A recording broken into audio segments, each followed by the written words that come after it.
সাথে আপনি কিসে ভোট দিবেন, হ্যাঁ। ভোট দিবেন বলে উনি নিজে টিক মার্ক দিয়ে দিচ্ছে। কোথায় কোথায় ভোট পেপারে, ব্যালট পেপারে, ব্যালট পেপারে কি মার্কায় দিছে? বিএনপিতে আর না ভোট। ধানের শীষে আর না ভোট দিছে। হ্যাঁ। ওকে, এর পক্ষে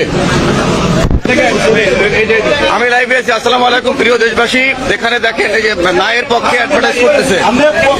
ঠিক আছে, আমরা বলছি যে সরকার যেহেতু ন্যায়ের পক্ষে, ন্যায়ের পক্ষে, হ্যায়ের পক্ষে সরকার প্রচার করে, আমরা মানুষকে হ্যায়ের পক্ষে উদ্বুদ্ধ করি। কিন্তু এই ভদ্রলোক সকাল থেকে, হ্যাঁ, এই ভদ্রলোক, আপনিও বলতেছেন যে এইটাই ভোট দেন, দাঁড়িপাল্লায় ভোট দেন, ওইটাই ভোট দেন।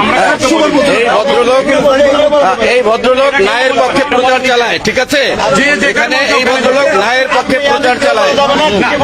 এই দুঃখজনক ঘটনাটি ঘটেছে তো বিদেশের মাটিতে, বাংলাদেশেও এমন ঘটনা ঘটবে, কারণ এটা বাংলাদেশ।